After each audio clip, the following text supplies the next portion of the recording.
अनंत कोटि ब्रह्मांड नायक राजाधिराज योगीराज परब्रह्म श्री सच्चिदानंद सद्गुरु साईनाथ महाराज की जय।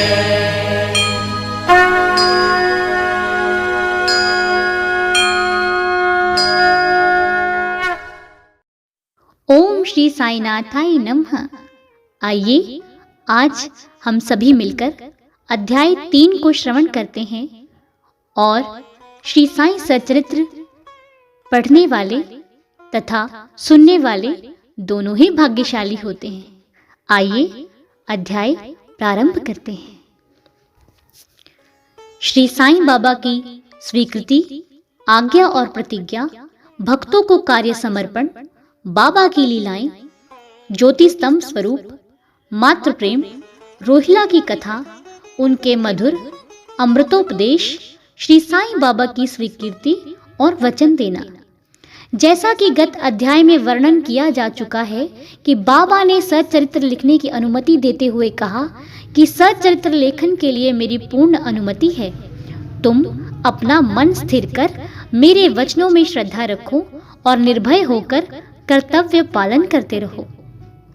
यदि मेरी लीलाएं लिखी गईं तो अविद्या का नाश होगा तथा ध्यान व भक्ति पूर्वक श्रवण करने से दैहिक बुद्धि नष्ट होकर भक्ति और प्रेम की तीव्र लहर प्रवाहित होगी और जो इन लीलाओं की अधिक गहराई तक खोज करेगा उसे ज्ञान रूपी अमूल्य रत्न की प्राप्ति हो जाएगी। इन वचनों को सुनकर हेमांड पंत को अति हर्ष हुआ और वे निर्भय हो गए। उन्हें दृढ़ विश्वास हो गया कि अब कार्य अवश्य ही सफल होगा। बाबा ने श्यामा की ओर दृष्टिपात कर कहा, जो प्रेम पूर्वक मेरा नाम स्मरण करेगा मैं उसकी समस्त इच्छाएं पूर्ण कर दूंगा। उसकी भक्ति में उत्तरोत्तर वृद्धि होगी। जो मेरे चरित्र और कृत्यों का श्रद्धा पूर्वक गायन करेगा उसकी मैं हर प्रकार से सदैव सहायता करूंगा। जो भक्तगण हृदय और प्राणों से मुझे चाहते हैं उन्हें मेरी कथाएं सुनने से स्वभावतः प्रसन्नता होगी। विश्वास रखो कि जो कोई मेरी लीलाओं का कीर्तन करेगा उसे परमानंद और चिर संतोष की उपलब्धि हो जाएगी। यह मेरा वैशिष्ट्य है कि जो अनन्य भाव से मेरी शरण में आता है, जो श्रद्धा पूर्वक मेरा पूजन, निरंतर स्मरण और मेरा ही ध्यान करता है, उसको मैं मुक्ति प्रदान करा देता हूँ।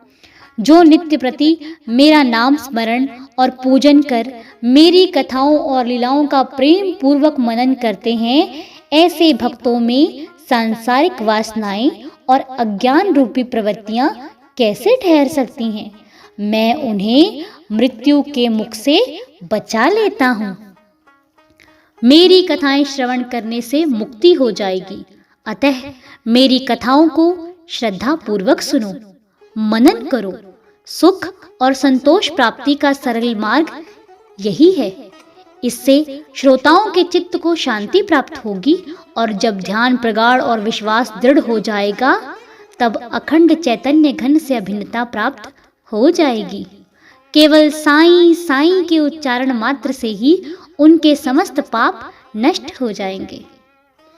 भिन्न भिन्न कार्यों की भक्तों को प्रेरणा।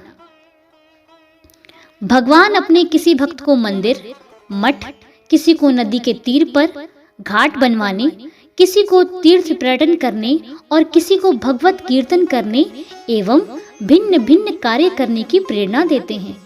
परंतु उन्होंने मुझे साईं सच्चरित्र लेखन की प्रेरणा दी। किसी भी विद्या का पूर्ण ज्ञान न होने के कारण मैं इस कार्य के लिए सर्वथा अयोग्य था। अतः मुझे इस दुष्कर कार्य का दुस्साहस क्यों करना चाहिए? श्री साईं महाराज की यथार्थ जीवनी का वर्णन करने की सामर्थ्य किसे है? उनकी कृपा मात्र से ही कार्य संपूर्ण होना संभव है। इसीलिए जब मैंने लेखन प्रारंभ किया तो बाबा ने मेरा अहंकार नष्ट कर दिया और उन्होंने स्वयं अपना चरित्र रचा। अतः इस चरित्र का श्रेय उन्हीं को है, मुझे नहीं। जन्मतः ब्राह्मण होते हुए भी मैं दिव्य चक्षु विहीन था। अतः साईं सच्चरित्र लिखने में सर्वथा अयोग्य था। परंतु श्री हरि कृपा से क्या संभव नहीं है, मूक भी वाचाल हो जाता है और पंगु भी गिरिवर चढ़ जाता है। अपनी इच्छानुसार कार्य पूर्ण करने की युक्ति वे ही जाने। हारमोनियम और बंसी को ये आभास कहाँ की ध्वनि कैसे प्रसारित हो रही है, इसका ज्ञान तो वादक को ही है।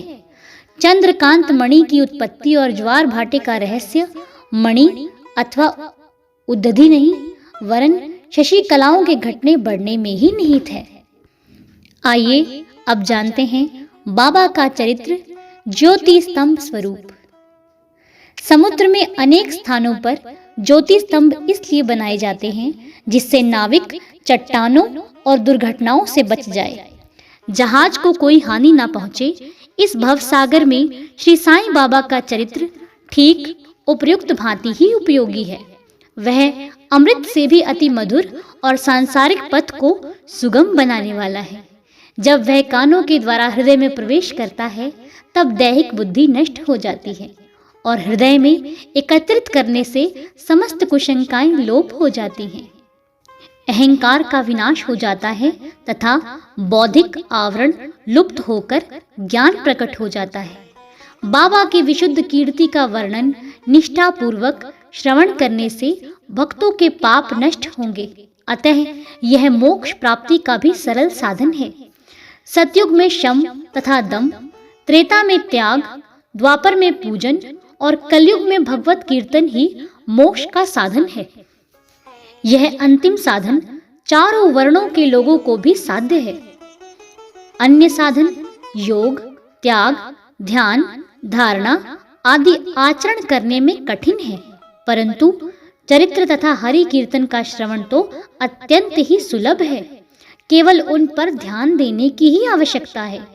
कथा श्रवण और कीर्तन से इंद्रियों की स्वाभाविक विषयासक्ति नष्ट हो जाती है और भक्त वासना रहित होकर आत्म साक्षात्कार की ओर अग्रसर हो जाता है। इसी फल को प्रदान करने के हेतु उन्होंने सच्चरित्र की रचना कराई।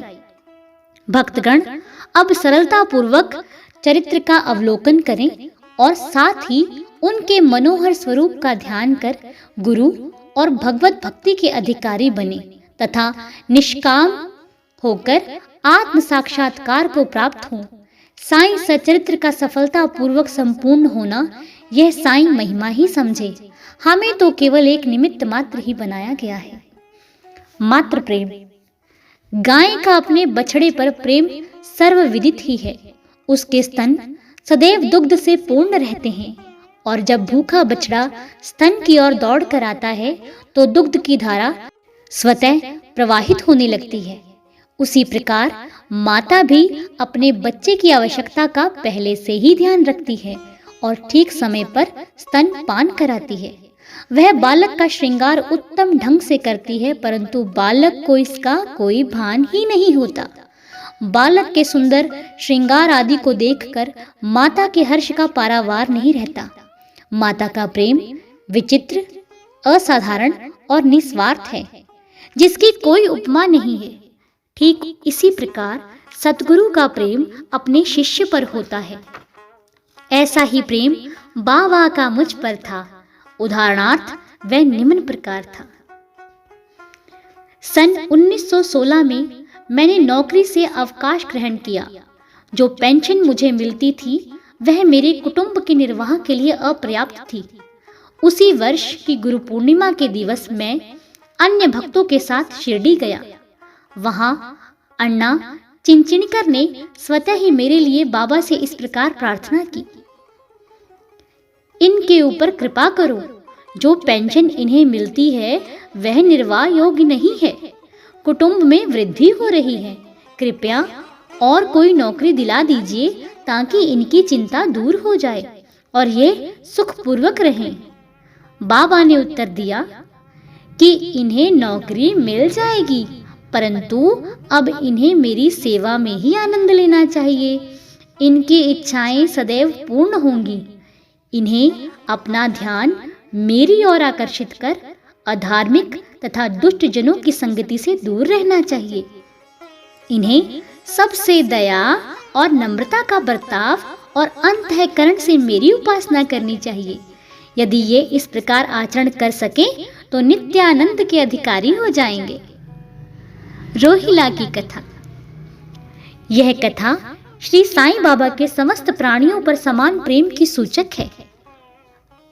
एक समय रोहिला जाति का एक मनुष्य शिरडी में आया। वह ऊंचा, पूरा, सुदृढ़ एवं सुगठित शरीर का था। बाबा के प्रेम से मुग्ध होकर वह शिरडी में ही रहने लगा। वह आठों प्रहर अपनी कर्कश आवाज में कुरान शरीफ के कलमे पढ़ता और अल्लाह अकबर के नारे लगाता था। शिरडी के अधिकांश लोग खेतों में दिन भर काम करने के पश्चात जब रात्रि में घर लौटते तो रोहिला की कर्कश पुकारें उनका स्वागत करती थी। इस कारण उन्हें रात्रि में विश्राम न मिलता था, जिससे वे अधिक कष्ट और असुविधा का अनुभव करने लगे। कई दिनों तक तो वे मौन रहे, परंतु जब कष्ट असहनीय हो गया तब उन्होंने बाबा के समीप जाकर रोहिला को मनाकर इस उत्पात को रोकने की प्रार्थना की। बाबा ने उन लोगों की इस प्रकार प्रार्थना पर ध्यान न दिया। इसके विपरीत गांव वालों को ही आड़े हाथे लेते हुए बोले कि वे अपने कार्य पर ही ध्यान दें और रोहिला की ओर ध्यान न दें। बाबा ने उनसे कहा कि रोहिला की पत्नी बुरे स्वभाव की है और वह रोहिला को तथा मुझे अधिक कष्ट पहुंचाती है, परंतु वह उसके कलमों के समक्ष उपस्थित होने का साहस करने में असमर्थ है और इसी कारण वह शांति और सुख में है। यथार्थ में तो रोहिला की कोई पत्नी ही न थी। बाबा का संकेत केवल कुविचारों की ओर था। अन्य विषयों की अपेक्षा बाबा प्रार्थना और ईश आराधना को महत्व देते थे। अतः उन्होंने रोहिला के पक्ष का समर्थन कर ग्रामवासियों को शांतिपूर्वक थोड़े समय तक उत्पात सहन करने का परामर्श दिया। बाबा के मधुर अमृतोपदेश। आइए जानते हैं। एक दिन दोपहर की आरती के पश्चात भक्तगण अपने घरों को लौट रहे थे। तब बाबा ने निम्नलिखित अति सुंदर उपदेश दिया। बाबा कहते हैं, तुम चाहे कहीं भी रहो, जो इच्छा हो सो करो, परंतु यह सदैव स्मरण रखो कि जो कुछ तुम करते हो वह सब मुझे ज्ञात है। मैं ही समस्त प्राणियों का प्रभु और घट घट में व्याप्त हूँ। मेरे ही उदर में समस्त जड़ व चेतन प्राणी समाये हुए हैं। मैं ही समस्त ब्रह्मांड का नियंत्रण करता व संचालक हूँ। मैं ही उत्पत्ति, स्थिति व संहार करता हूँ। मेरी भक्ति करने वालों को कोई हानि नहीं पहुंचा सकता। मेरा ध्यान की उपेक्षा करने वाला माया के पाश में फंस जाता है। समस्त जंतु, चींटियां तथा दृश्यमान, परिवर्तनमान और स्थायी विश्व मेरे ही स्वरूप हैं। इस सुंदर तथा अमूल्य उपदेश को श्रवण कर मैंने तुरंत यह दृढ़ निश्चय कर लिया कि अब भविष्य में अपने गुरु के अतिरिक्त अन्य किसी मानव की सेवा न करूंगा। तुझे नौकरी मिल जाएगी। बाबा के इन वचनों का विचार मेरे मस्तिष्क में बार बार चक्कर काटने लगा। मुझे विचार आने लगा, क्या सचमुच ऐसा घटित होगा? भविष्य की घटनाओं से स्पष्ट है कि बाबा के वचन सत्य निकले और मुझे अल्पकाल के लिए नौकरी मिल गई। इसके पश्चात मैं स्वतंत्र होकर एक चित्त से जीवन प्रयत्न बाबा की ही सेवा करता रहा। इस अध्याय को समाप्त करने से पूर्व मेरी पाठकों से विनम्र प्रार्थना है कि वे समस्त बाधाएं जैसे आलस्य, निद्रा, मन की चंचलता व इंद्रिय आसक्ति दूर कर और एक चित्त हो अपना ध्यान बाबा की लीलाओं की ओर दें। स्वाभाविक प्रेम निर्माण कर भक्ति रहस्य को जाने तथा अन्य साधनाओं में व्यर्थ भ्रमित न हो। उन्हें केवल एक ही सुगम उपाय का पालन करना चाहिए और वह है श्री साईं लीलाओं का श्रवण। इससे उनका अज्ञान नष्ट होकर मोक्ष का द्वार खुल जाएगा। जिस प्रकार अनेक स्थानों में भ्रमण करते हुए भी लोभी पुरुष अपने गड़े हुए धन के लिए सतत चिंतित रहता है, उसी प्रकार श्री साईं को अपने हृदय में धारण करो। अगले अध्याय में श्री साईं बाबा के शिरडी आगमन का वर्णन होगा। श्री सद्गुरु साईनाथार्पणमस्तु। शुभम भवतु। ओम श्री साईनाथाय नमः। अध्याय 3 संपूर्णम। ओम साई राम। जय साई राम।